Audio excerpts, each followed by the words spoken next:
Right. Again, a very warm welcome. Good evening, everyone.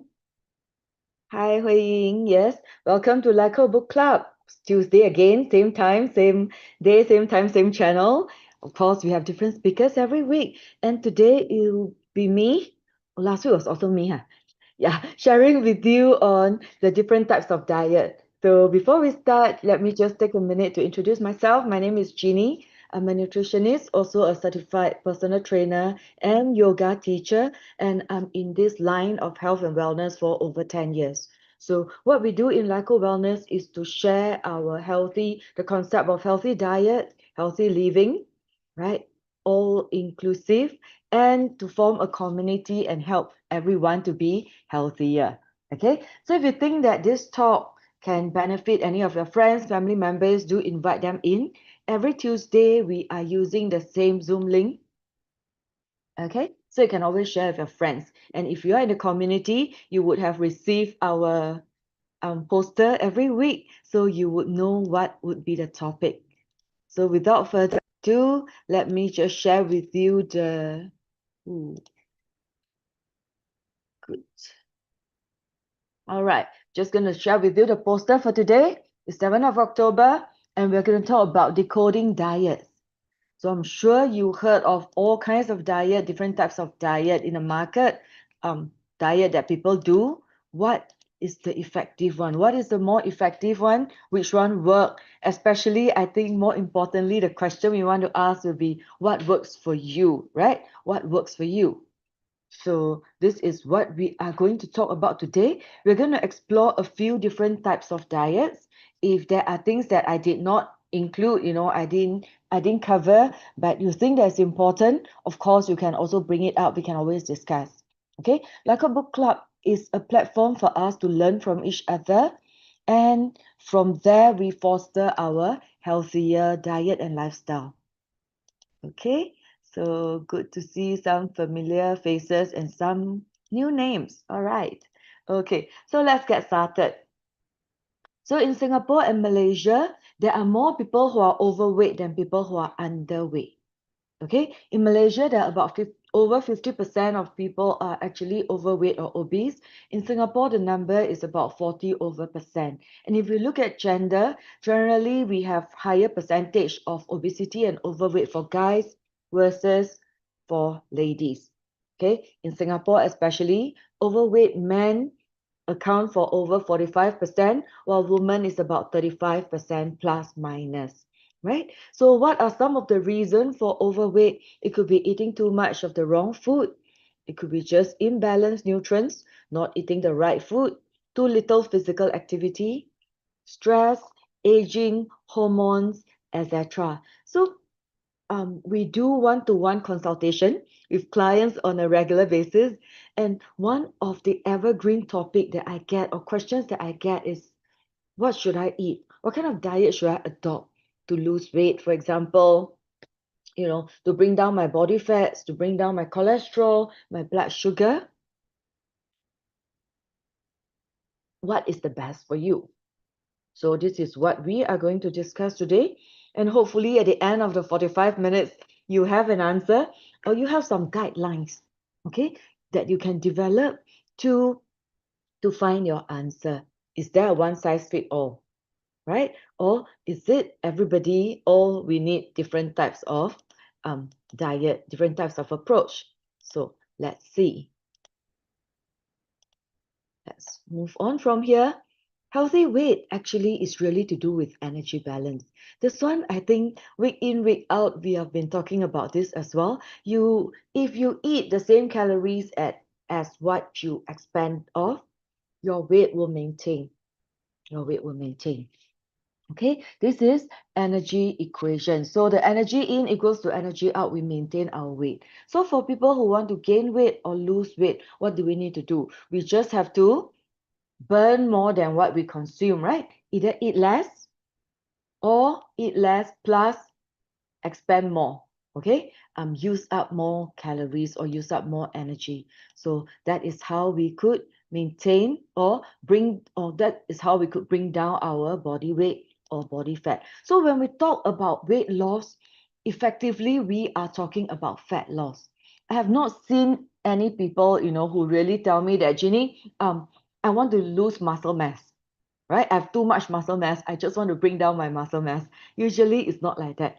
Most of the time, it's fat mass that we want to bring down, because fat is not just there to have an aesthetic, for us not to look good. It's also an endocrine system that emit a lot of inflammation factor is affecting our health, overall health as well. So overfat is definitely a concern in many people. So we'll be going through some diets, and let's see which one actually you have tried before and which one worked for you before. So if you have tried this, you just put in a comment, right? For example, low carbs. If you have tried low carbs, you can just put in a comment like, low carb diet, or you have tried before. Okay, so for low carbs, it's pretty simple. It's restrict the intake of carbohydrate and focus more on protein and fat consumption. So what are the things that consist carbohydrate? So the basic we need to educate first. I think most people will have known we have three major groups of macronutrients. That means food that give us calorie, CPF, right? In Singapore, it's very easy to remember CPF, carbo, protein, and fat. So for low carbs, generally, this are the food that you see in front of you. These are all low carbs food. You don't see a lot of grains, rice, noodles, bihun, bread, all this. These are mainly higher in carbs. So a low carb diet will favor things like meat, fruits, a lot of vegetables, okay, and also consumption of fat like egg and cheese and fish. All this almost contain no carbohydrate. So what are the benefits of low carbs diet? Of course, low carbs diets will stabilize our blood sugar. We know that most of the time when we eat carbo or sugary food, our blood sugar will spike. And when the blood sugar spike, the body will be storing fats, right? So when the blood sugar is stabilized, the weight loss will be a bit easier, and we feel more energetic throughout the day. Less craving for sugary food as well. Once we get used to it, and a lot of people say that they actually have got clearer mind. They won't crave for a lot of sugary food.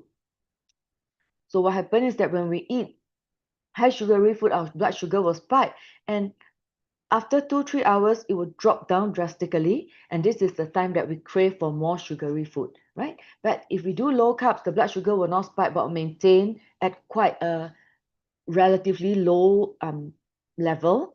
You will not have all these ups and downs. Okay, and low carbs diet would usually lack some nutrients as well. So what are the nutrients in carbohydrates actually? In the rice, in the bihun, in the bread, some vitamin Bs might be missing, some fiber might be missing as well because of low carb. Okay, and of course sustainability. Like a lot of our clients, a lot of our friends has got, like, we are so used to Asian diet, which is very carbo laden, right? So able to sustain without rice or not is a big challenge. It's a big question. So we do have a signature program called Wellness 45. Wellness 45 is a very typical low carbs, high protein diet. And from there, we see many benefits. Participants actually bring down their cholesterol, bring down their blood sugar and body weight quite significantly in just a window of 45 days. Right? But many people are quite hesitant to actually get into it because they're afraid that they can't do without their rice, noodles, bihun, bread, and all this, right? But for the short term, I think this can be done. Low carb diet is a good way to stabilize the blood sugar. Okay, and then some thought about vegetarian or vegan diet. So vegan diet would restrict all the animal-based food, just focus on plant-based.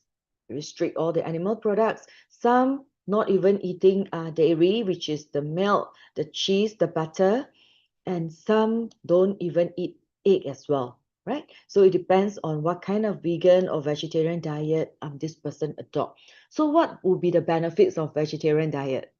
You can imagine looking at this is healthy, isn't it? It's pretty healthy with a lot of colorful vegetables. So the advantage, of course, if we are doing a lot more vegetables, like the plate that you saw just now, weight management can be achieved. healthier heart because there's no animal protein. Generally, animal protein will consist saturated fat and also cholesterol. So that will bring up the LDL and cardiovascular disease, right? So vegetarian technically can better for heart health, high in nutrients as well if it's filled with whole grain food, real vegetables and good digestions because a lot of vegetables, a lot of fiber, it helps to move our bowel as well, good for the gut. But what would be the disadvantage for vegan diet would be lack certain nutrients. Most of the time, protein might not be sufficient because there's no animal source protein at all, and vitamin B12. You almost cannot get vitamin B12 if rely solely on plant-based food. Okay, and to me, in Singapore, in Malaysia, more concerning is the unhealthy cooking method, right? If you go to, any of the vegetarian stall in the food court or in the hawker center, I'm always concerned with a lot of deep fried food, and these are not real vegetables. Rather than real vegetables, broccoli, green leafy vegetables, what I see would be like fake duck, fake meat, which is a lot of flour, which is made of a lot of gluten, a lot of flour, coloring, flavoring, and heavy sugar and oil. Right, so that would be the disadvantage. Of course, it could be socially challenged as well, because this person will always have to find vegetarian outlet or vegetarian place to go for their meals. So any vegetarian here, you can also say hi, put up your hand if you're vegetarian here, and we can discuss a bit more in depth if need be. Right. So when we talk about diet this few years, we cannot not talk about intermittent fasting, right? So intermittent fasting has gone quite popular, quite viral in a span of perhaps the last 5 years or so. Okay, and what does it mean by intermittent fasting? One very typical one is really to limit the eating window in just say, for example, 8 hours. Meaning one day, 24 hours, there's 16 hours of not eating. All the feeding concentrate in the 8 hours. So the 8 hours can be from someone could skip breakfast, start with lunch, 12 p.m., and eat all the way to 8 p.m., for example. 2 meals a day, only lunch and dinner. Or some people will just eat breakfast and a late lunch, right? And not eat dinner or supper. Okay, of course, there are a lot of other types of intermittent fasting. 16-8 is the very typical one. There's also 14-10, meaning just fast for 14 hours and eat for 10 hours. OMAD, 1 meal a day. This typically probably could fast for up to 20 hours. We have done many of these. Okay, I've done OMAD before as well. Fast for 20 hours and then eat within a 4 hours window. I've tried some of this method as well. And this is what I haven't tried. It's really 5-2. 5-2 is eating normally for 5 days and super low calorie, just 500 calories for 2 days. So if you have done any of this intermittent fasting, you can put it in the chat as well. So far, what I've done would just be OMAD, right? Just to try out how it feels like and the effect of just eating within the restricted window, right? So that's what I've tried before. Okay, and depending on your objective, whether you achieve your objective or not. So intermittent fasting has invited many research and a lot of discussion. This looks like this. So our insulin will go up when we eat any food, okay, especially carbo food. So you can see if traditionally we eat 3 meals, our blood sugar will go up after breakfast, go down, and then go up after lunch and dinner. And during sleep or fasting period, it will just go down like this. So when our blood sugar go up, the body will be storing fats, right? And the blood sugar go down, will be at a fasting state, the body will be burning fats generally. A lot of time right now in Singapore, in Malaysia, we not just eat 3 meals, we eat 3 meals with snack. Because some friends say that, after their breakfast, 10, 11, they'll snack on a biscuit, eat something, or eat a fruit. And then afternoon, 3, 4 o'clock, take a coffee also with sugar, with milk, right? Or also with, I don't know, with a piece of kueh, famous Nyonya Kueh, right? And Some would eat a supper even, or snack, right? Late night supper before sleep. Okay, so if you look at the chart, this compared with the one before, you can see that the blood sugar is high a lot more. The green area is a lot higher. So when we subject our body to a lot of this green area, which is increased insulin or blood sugar area, over the long term, our insulin sensitivity will suffer. We might develop type 2 diabetes if this go on for a long time. So intermittent fasting would actually limit the feeding to just 8 hours. So the 16 hours of not eating, right? The body has a chance to bring down the blood sugar for a prolonged period of time. So with that, some research actually show that it improves insulin sensitivity, right? Meaning the blood sugar actually improve, the long-term blood sugar actually improve with intermittent fasting. So I've seen some of my clients, right, by trying out some kind of intermittent fasting, most of the time it's just get our dinner earlier, finish off the dinner before 8 o'clock. That's what we usually recommend as well. And start eating breakfast after 8. So just by doing 12 hours like that, over the long time, you will see that the insulin sensitivity will improve. Okay, so intermittent fasting has its advantage. For me, it's mainly insulin sensitivity. It might support weight loss and fat loss, but it really depends on what you eat during the feeding period. You agree, right? Even if you don't eat for 16 hours, if during the 8-hour feeding period we eat whatever we want, pizza lah, pastries lah, um, all the junk food, and we don't control within the 8 hours, I think we still have a chance to eat enough calorie or even overeat for us to put on weight. You agree? Okay, so some also find that during fasting state, the mind is a bit clearer. And because they are doing intermittent fasting, they are also a bit more mindful when we are eating. Right? Of course, the disadvantage should be it's not suitable for everyone. Someone with gastric, for example, gastric problem cannot do intermittent fasting. If not, it will worsen the gastric issues. Patients or people who are on medication, they need to take medication. They need to have food in the stomach to take their medication, so they can't do prolonged fasting as well. And of course, that's possible of hunger, fatigue, or overeating. And socially might not be very convenient as well. If every time you go out with friends, you're telling them that I'm not eating. I'm not eating because I'm on intermittent fasting.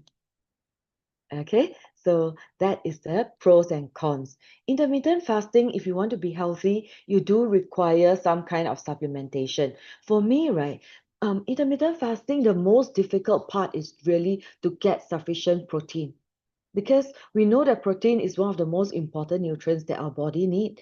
And taking 3 meals a day, a lot of people already not getting enough protein.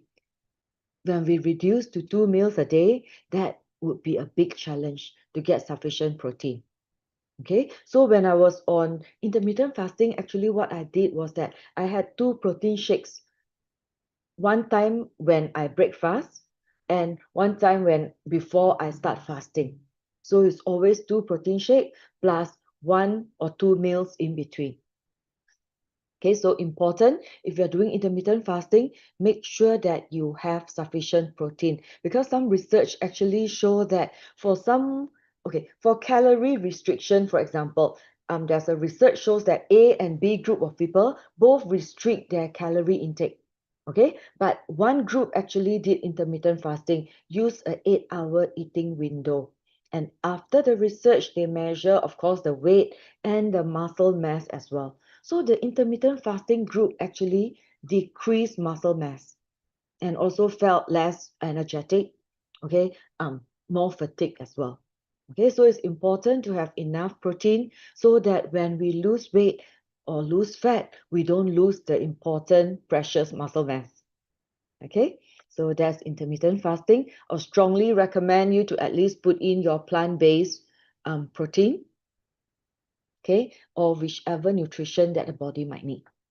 Okay, and then we can talk about ketogenic diet. So ketogenic diet is another genre, right, is really to eat, the diet consists 70% of fats, maybe about 20% of protein, and very low carbs.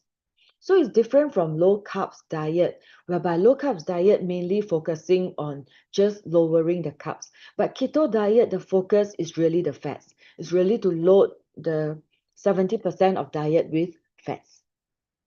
Okay, and what happens when we take so much fats in the body will be going into this mechanism called ketosis and start to use fat as the fuel to burn.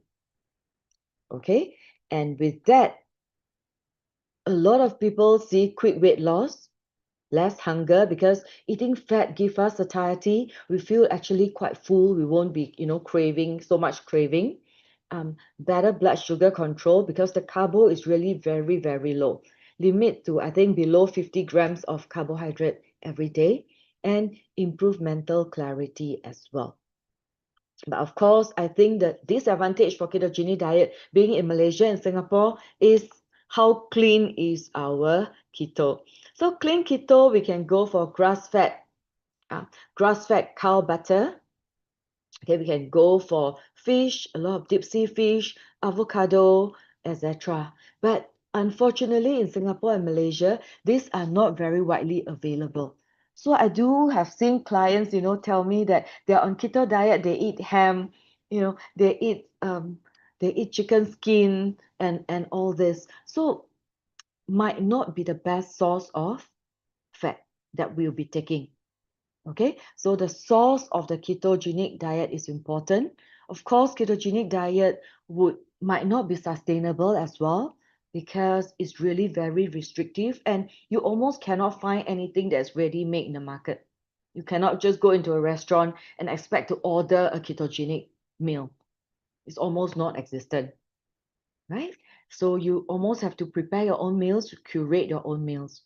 And of course, it's lack of fiber, because the carbohydrate is so low, very little vegetables and no fruits totally. So possible can cause constipation and also poor gut health, which affect immunity. So if you heard of keto flu, it's actually cold, flu, headache, and all this that come as a side effect of ketogenic diet. And because the meal is so restricted, might lack vitamins and minerals as well. And of course, phytonutrients is definitely lacking. Okay, so if someone is on ketogenic diet, do go for blood tests, check the kidney and liver function at least every 6 months. Make sure that the system can take in all this high fat food. Okay, so you might also need supplementations, because we'll be lacking in many things, like for example, fiber. Right, the body will lack fiber, vitamins, minerals, and probiotic. Vitamin C as well. If we restrict our vegetables and fruits, definitely we'll lack vitamin C. Okay, so these are some of the supplementations that we could look at.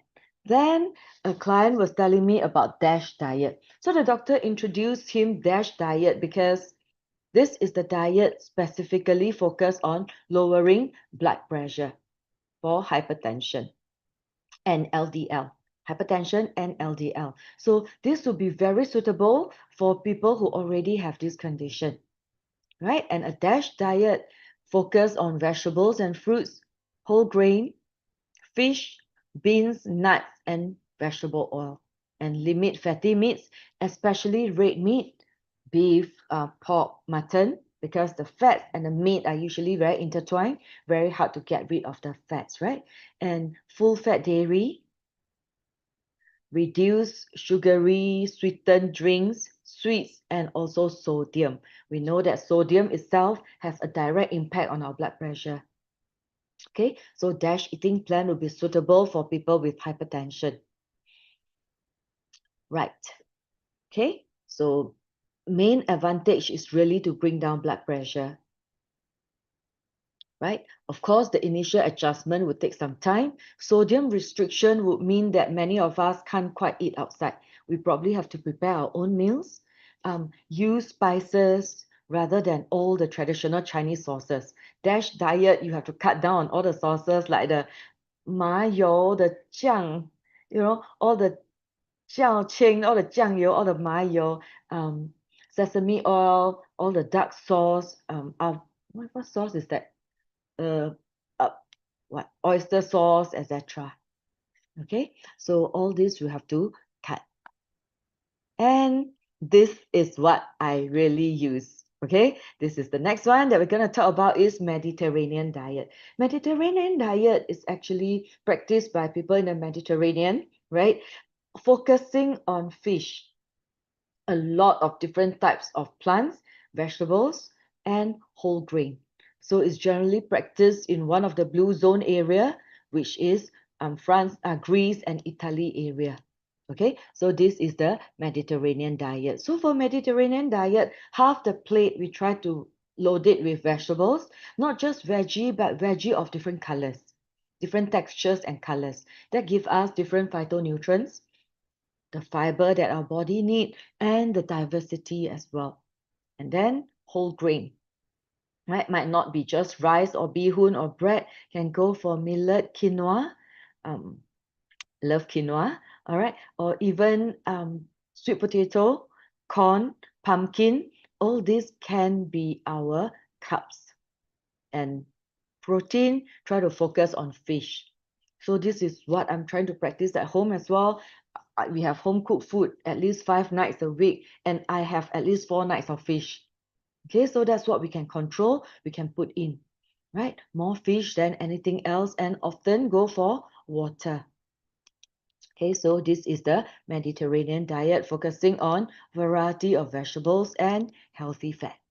Okay, the advantage, of course, heart health, bring down LDL, anti-inflammation. Omega-3 actually bring down inflammation, so that it helps with our sleep, it helps our skin and the joint health as well. It's rich in nutrients and it can support healthy weight. And of course, Mediterranean diet, with all the study about blue zone in the world, is linked to longevity, meaning not just being healthy but longer life as well. But of course, it needs some learning, and availability is another thing. So many of my friends who eat out, right, most of the time would tell me that it's very difficult to find healthy fish, right? Not to mention fatty fish like the salmon, cod, mackerel, saba fish is quite difficult to find. And of course, it can be costly as well. So either we spend time to prepare ourselves, or we would be willing to pay to look for the better options. Okay, and of course, the focus on Mediterranean diet is not weight loss. If your main objective, if you are very overweight or overfat, you might want to focus on bringing down your weight first. Something more direct, to bring down the weight first. And then Mediterranean diet will be something to add on if you are already on healthy weight, right? This is what I would strongly recommend you to do. Okay, then we have also clients ask, how about meal replacement? We always have these questions of meal replacement. Can it be part of the diet or not? What are the benefits? What are the disadvantages? Okay, so to me, meal replacement diet can be many, many different things.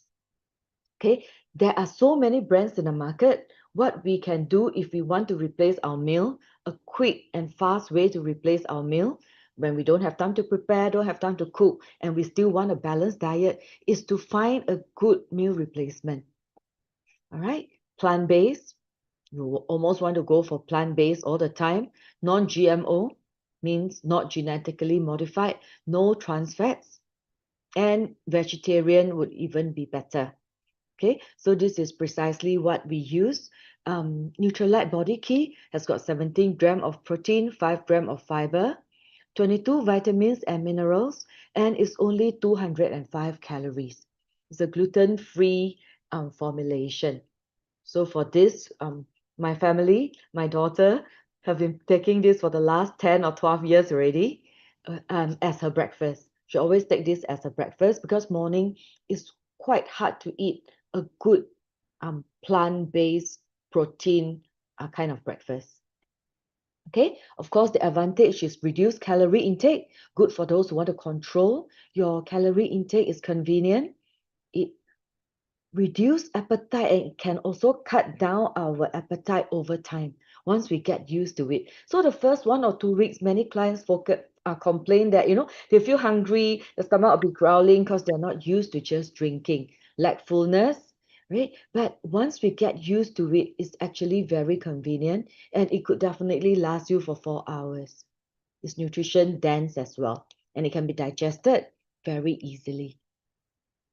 Okay, so a good weight management diet, a good diet would have to be something that's easy to follow. No point, aiming for 100% perfect diet, which you know that is either cannot follow or not sustainable, right? You give up after a while. That's not what we want. We want something that we can follow long term, fit into our lifestyle. Hopefully, it doesn't need you to change everything.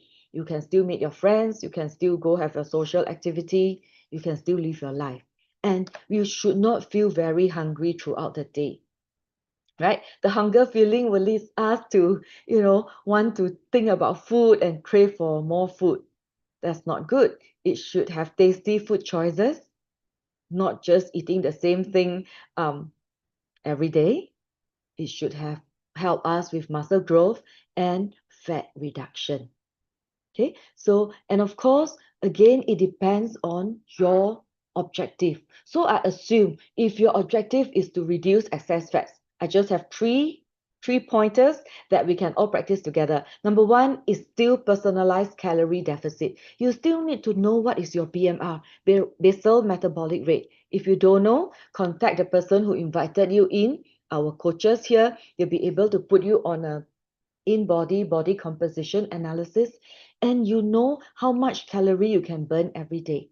After you know how much calorie you can burn, what you can do is that you can decide on how much calorie to eat, right? Eat a bit less, put in more activity to burn more calories. That's how we could reduce excess fats. And everybody is a different number. Even for myself, I'm over 50 years old, but compared to my old self 5 to 6 years ago, my basal metabolic rate, the calorie that I can burn 5, 6 years ago, was lower than what I can burn now. So it's not just age, and it's not because we are older we burn less calorie. It's because we lose muscle mass, we burn less calorie. So it's important to know your muscle mass percentage. You know how much calorie you can burn, and you can decide from there. Probably just have to spend 2 weeks or so to understand your favorite food. For example, if your favorite is wanton noodle, right? You just need to know that it's about 400 calories or 500 calories. If you love to eat chicken rice, you should know that the rice itself is double the calorie of the chicken. Okay.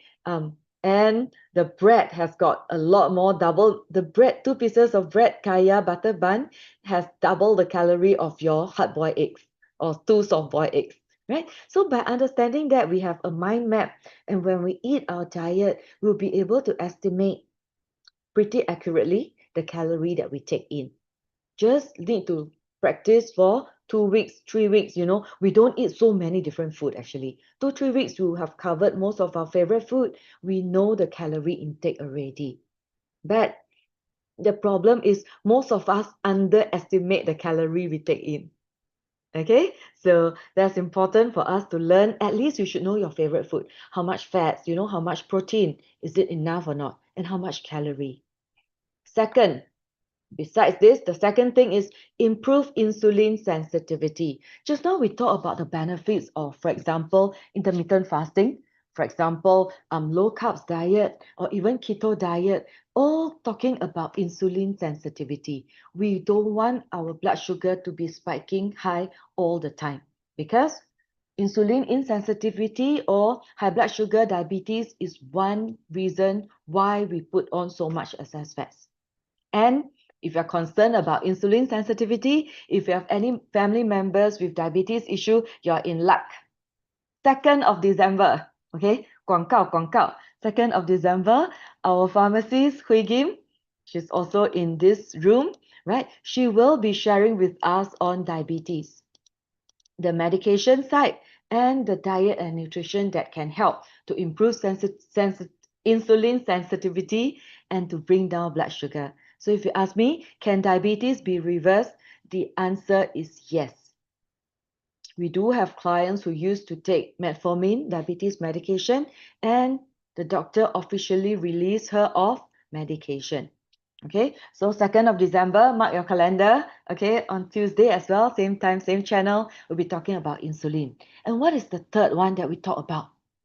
BMR. BMR, we need to increase our muscle growth because regardless of your age, as long as you have more muscles, you will be able to burn more calories. Isn't that important? We want to be able to burn more calories so that we can eat more, right? Without putting on weight. So that is so, so important. So if that is your concern, you want to learn how to improve your muscle growth, you are in luck. 4th of November, okay, just November, we will be sharing on how to increase your muscle mass.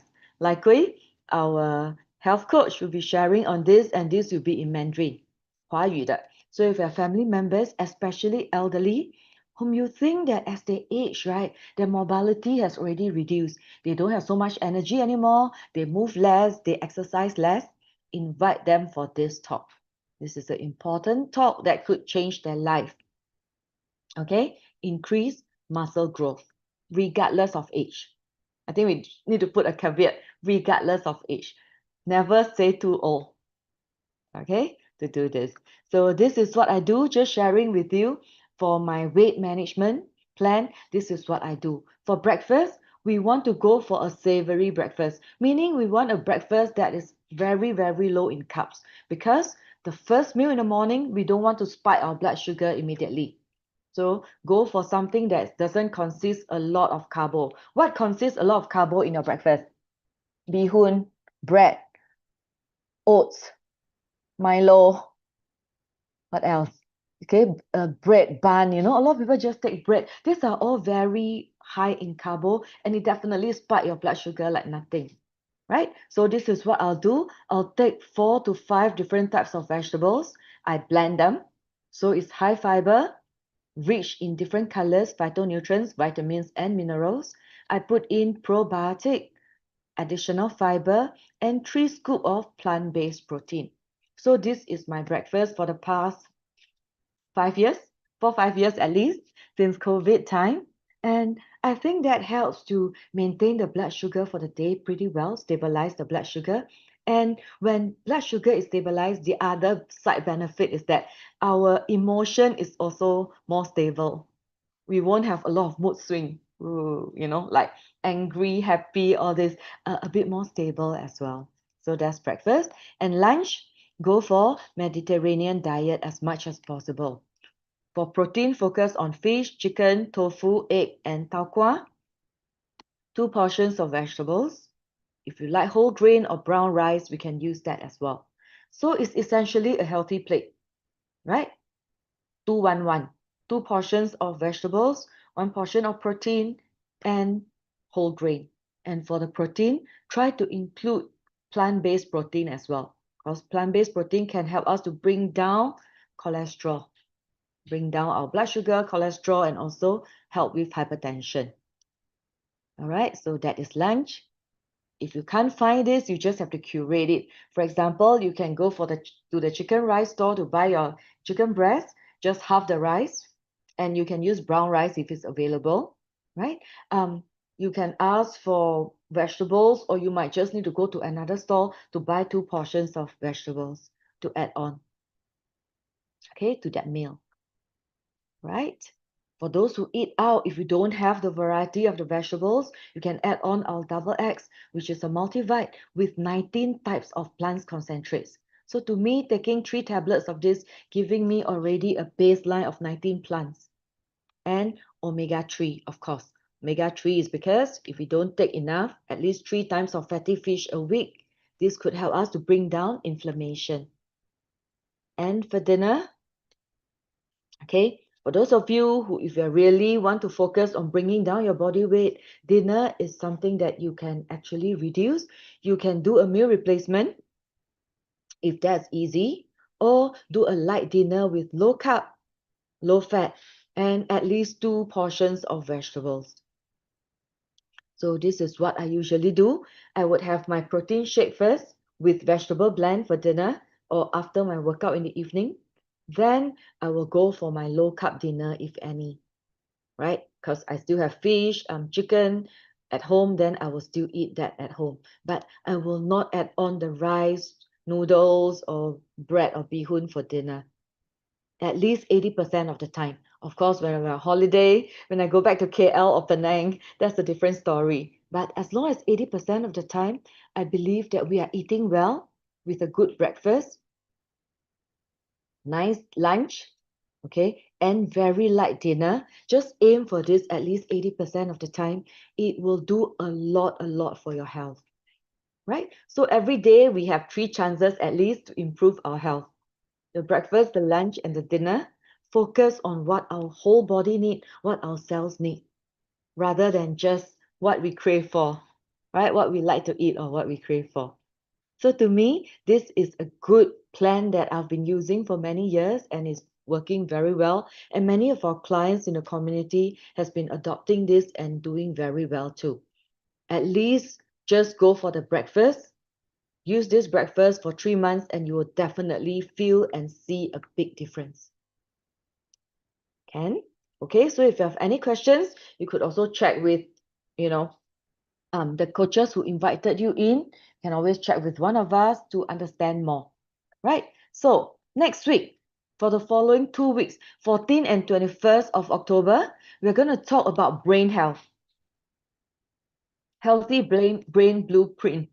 It's about how do we eat, how do we move, and how do we live for lasting brain fitness.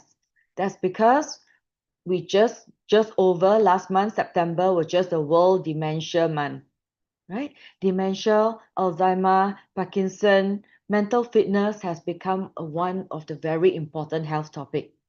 And in this 2 part, it's just half an hour each for the next 2 weeks. We're going to talk about brain health. Okay, so register, put that in your calendar. Make sure that you join us on the next 2 Tuesday.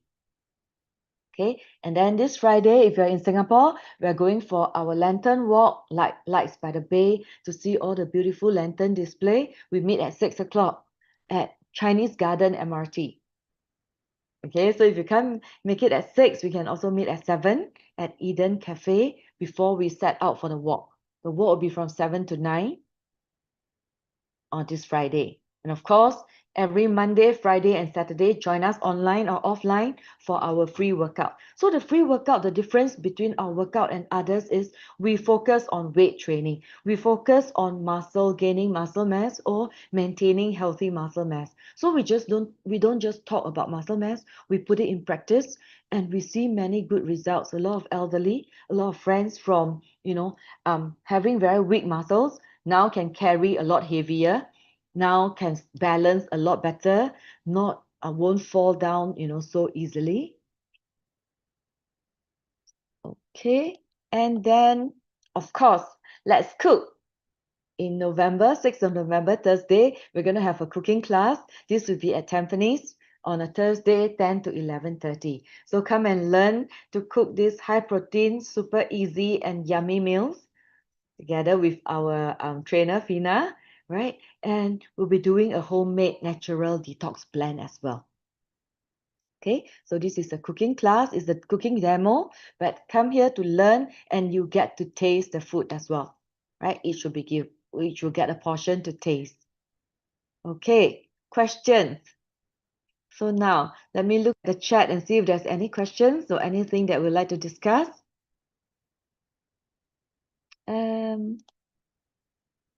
Okay, NMN. What is NMN? Okay, Fina asked, I would like to discuss about NMN. Oh, oops, sorry, let me. Okay, so NMN is actually nicotinamide, right? Is quite a, how to say, it is quite a popular supplement lately, right? So some people are asking me about this as well. I think most people, when they read about this, right, the NMN, right, is really about recovery because we know that NMN, while it's naturally occurring with age, it could actually decline with age. Okay, so many anti-aging supplements actually put this in as one of the ingredient. Okay, one of the ingredient to help to boost energy, to help with recovery and also longevity.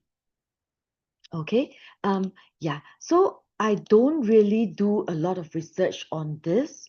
And I also am not using any products or have any products that with this NMN, right? I think if you really ask me about the benefits, definitely there are some research shows that it can help with recovery and energy. But if we are feeding our body with the right food, right, with the right food, is the body able to produce this naturally or not? Right? Basically, if you give it enough vitamin B3, for example, we know that, it's a precursor, is vitamin B3. So if you feed your body with sufficient B3 from the natural food, I think the body will be able to do what it's supposed to do as well. Because while there are some, how to say, there are some research or there are some papers to say that NMN is good, it helps, but it's still a lot of gray area. For example, certain country, like China and all that, they don't approve the use of this product. It's actually banned in some of the countries, right? So I don't think I know enough to give you an answer whether you should or shouldn't be taking. Um, Need to do more research on this actually. Let me see the link Fina send me. What is this? Um, yeah, like I say, no matter what brand you look at, you need to go back to see where is it manufactured, where is it manufactured and what's the history of the plants, of the company. Like for me, I'm using the Nutrilite brand. Nutrilite is a 90-year-old brand. For me, before even introducing to my clients, I've met the scientists, I've saw the manufacturing plant and also visited the farm to really understand what's behind not just what is stated on the label, I think what's behind the product, the scientific proof, and all that research that is also very important because it's for health. You want to make sure that, we do no harm first. Safety comes first, right? Okay. So anyone else has any other questions about the types of diet? Do you want to share with me your diet? I notice as I grow older, I don't eat much. Is this normal? Um, a lot of ladies after menopause, they might share that they actually lost appetite, but not just losing appetite, their appetite tend to skew. Like they tend to eat less protein actually, which is a bit concerning. So that could be because of a few reasons. Number one, it could be the teeth. If our teeth is not good, if we cannot chew very well, we tend not to eat the hard things like the nuts, like like the meat and all that, which is not good actually.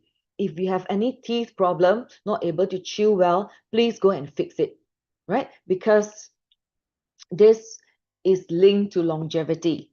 Okay, a good chewing mechanism of good teeth is actually linked to longevity. If you read Peter Attia's book on Outlive, right? It's important to maintain our oral health. That's one. The other one is the digestive health.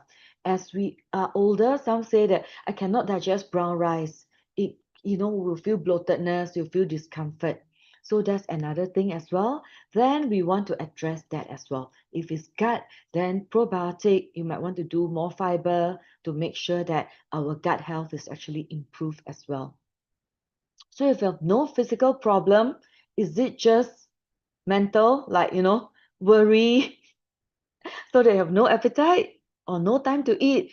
So many other things to focus, so they have no appetite. So can actually try to, go think through it and go through the root of the issues. No matter how little we eat, we want to make sure that the body is not deprived of the nutrients that our body needs. Right? The protein, good carbs, also good fat. It's definitely what we need, the vitamins and the minerals. It doesn't matter if you eat less, as long as what you eat are nutrient dense food. So if you know that you're eating less, you want to eat nutrient dense food. You don't want to waste your quota on things that doesn't give you the nutrition, right? So for example, pumpkin. You want to take pumpkin rather than just potato because pumpkin will give you more nutrients. Make sense? Okay.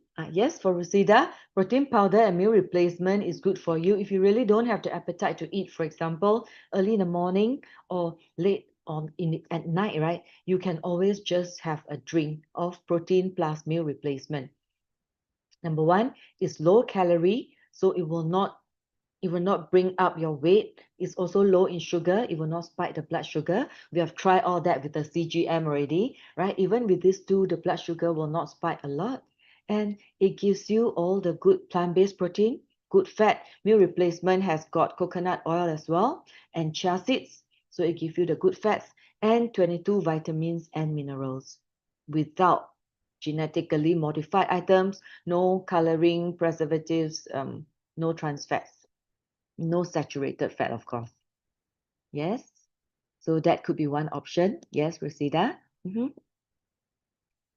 Anyone has any other questions? Thanks for attending. If not, that'll be all for tonight. I hope to see you on Friday for our evening walk. If you can, do join us Friday morning, Saturday morning, or Monday night for our workout, online or at Tampines. And of course, next week we're going to talk about brain health. Such an important organ. For the next 2 weeks, we'll be covering that. And if you have any questions, let us know. Tell the person who invited you in. We can always arrange for one-to-one consultations to discuss about your health, your fitness, and your goals. All right. That's all that I have. Signing off. I'm Jeannie from LiCo Wellness. Thank you. Bye-bye.